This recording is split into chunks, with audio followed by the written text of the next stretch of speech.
L'île Maurice, le lieu touristique peut-être le plus paradisiaque, si j'ose dire. Et on retrouve notre spécialiste de l'île Maurice. Il s'agit de Martine Rex. Bonjour Martine. Bonjour Léa. Aujourd'hui, alors, nous allons parler des lieux touristiques, lieux culturels. La semaine dernière, nous avons parlé d'un voyage en famille, ce qu'on pouvait faire avec les enfants. On a beaucoup axé l'émission sur les enfants, comment les occuper et où aller. Mais aujourd'hui, eh bien, c'est plus ces lieux culturels que va pouvoir offrir cette belle île. Alors peut-être un petit rappel de cette île, de sa spécificité, de son esthétique également. En fait, pour cette émission aujourd'hui, on va aller un petit peu dans l'histoire pour faire comprendre pourquoi nous avons des sites historiques et culturels, en quoi est-ce que ça intéresse les gens pour venir. D'abord, il faudrait comprendre que l'île Maurice, elle a été marquée par une longue période de colonisation. Donc, en toute fin du XVIe siècle, nous avions des Hollandais qui étaient installés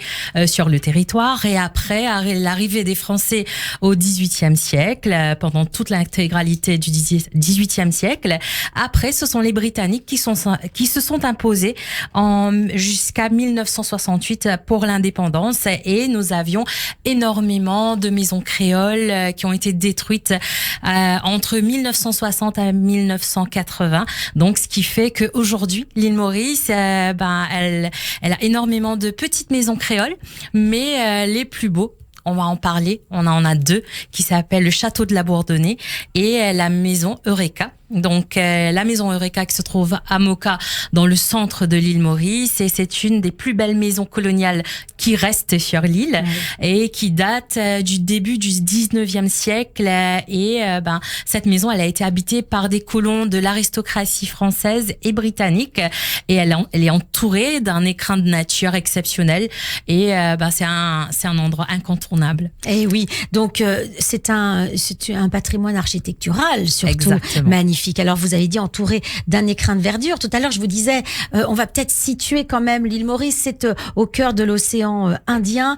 Et cette île Maurice qui est la vraie île paradisiaque avec des plages de sable blanc, avec toute cette flore magnifique, présente aussi cet intérêt culturel.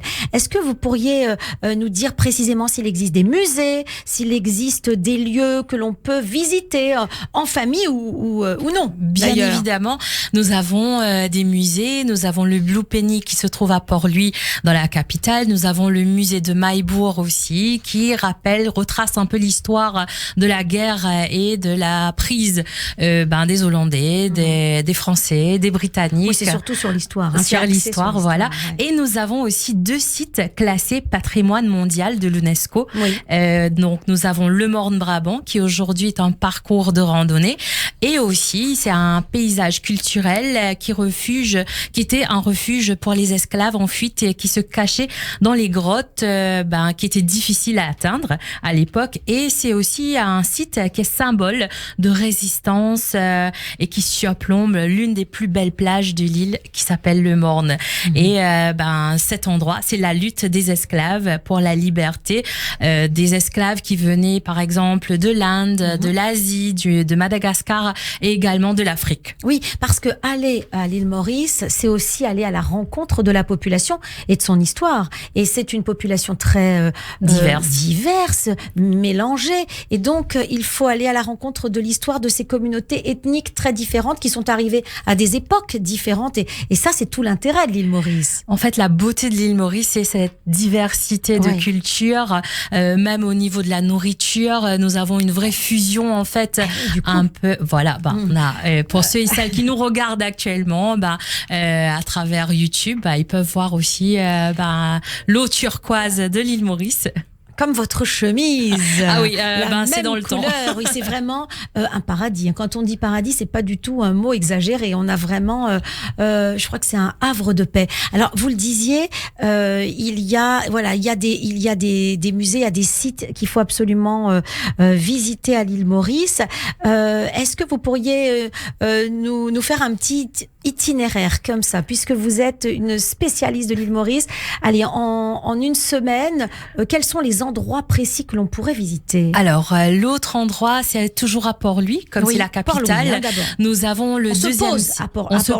On peut commencer l'itinéraire à Port-Louis pour voir un peu ce qu'il y a dans la ville. Il y a aussi l'autre site de l'UNESCO qui est patrimoine mondial de l'UNESCO, qui s'appelle le Apravasi Ghat. C'est là où les premiers Indiens ont débarqué à l'île Maurice. Il reste pas grand-chose du bâtiment, mais il reste quand même quelques structures. On a aussi l'ancien hôpital qui servait d'hôpital. On a la fameuse marche.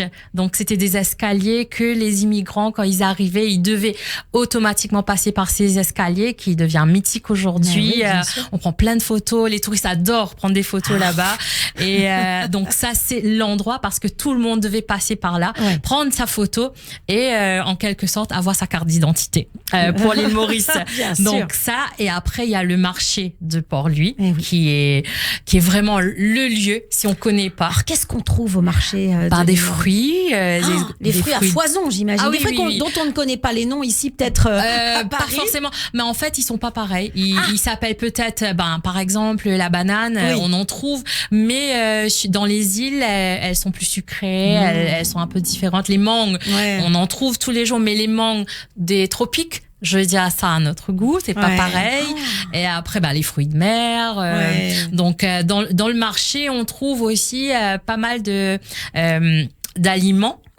D'épices. Il y a des épices alors justement les Mauriciens ils adorent les épices, surtout le piment, la cannelle, le girofle. C'est très fort les plats mauriciens. Ils sont très épicés. Un peu comme les Mauriciennes, très épicés. La cuisine à l'image de la population. Donc après Port-Louis, on irait plus dans le nord, continuer la route pour moi j'ai un coup de cœur pour la plage de Trouobiche. Je crois que vous n'êtes pas la seule.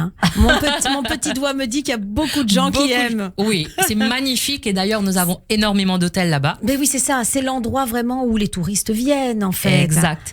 Et après, plus au nord, à Cap-Malheureux, que nous avons une petite chapelle au toit rouge et qui, on a l'impression, c'est la vue est comme une carte postale parce qu'on a vu sur la petite île qui s'appelle le Coin de Mire. Voilà, justement, avec les images, vous pouvez nous retrouver sur YouTube. Voilà, là-bas, magnifique. On dirait que c'était une carte postale quand on s'assoit. En plus, il y a une petite plage toute discrète avec les pêcheurs sur place. Donc pour moi, c'est un havre de paix. Oui, je crois qu'on peut décider d'y vivre toujours. On va pas y aller en vacances. Je crois qu'on va y aller véritablement à se demander pourquoi je suis là. Qu'est-ce que vous faites là, Martine? Écoutez, c'est une merveille, ça c'est sûr. Alors donc le marché, les sites culturels, l'histoire des Mauriciens bien sûr à voir. Et puis alors dans cet itinéraire, il y a un peu de nature aussi, j'imagine. Bien évidemment. Et après on continue, on fait le tour de l'île. Du côté de l'est, on a aussi de belles plages. Et moi j'aime bien le petit coin qui s'appelle Brado, et qui est très nature pour faire du trekking, pour faire une marche, pour se reconnecter avec la nature. Et c'est magnifique, c'est tranquille.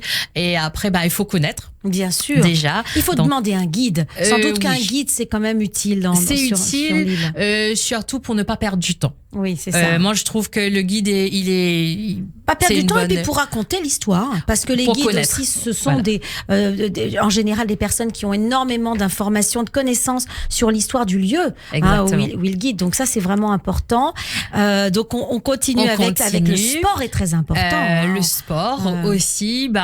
En fait, dans des endroits naturels comme ça, on peut faire plein de choses parce que, mis à part les animaux qui se trouvent là, on n'est pas dérangé forcément. Alors justement, quels sont les animaux? C'est quoi la faune là-bas? Ça fait un peu peur, ce que vous dites. Beaucoup d'oiseaux. Bon, ça va. Beaucoup d'oiseaux.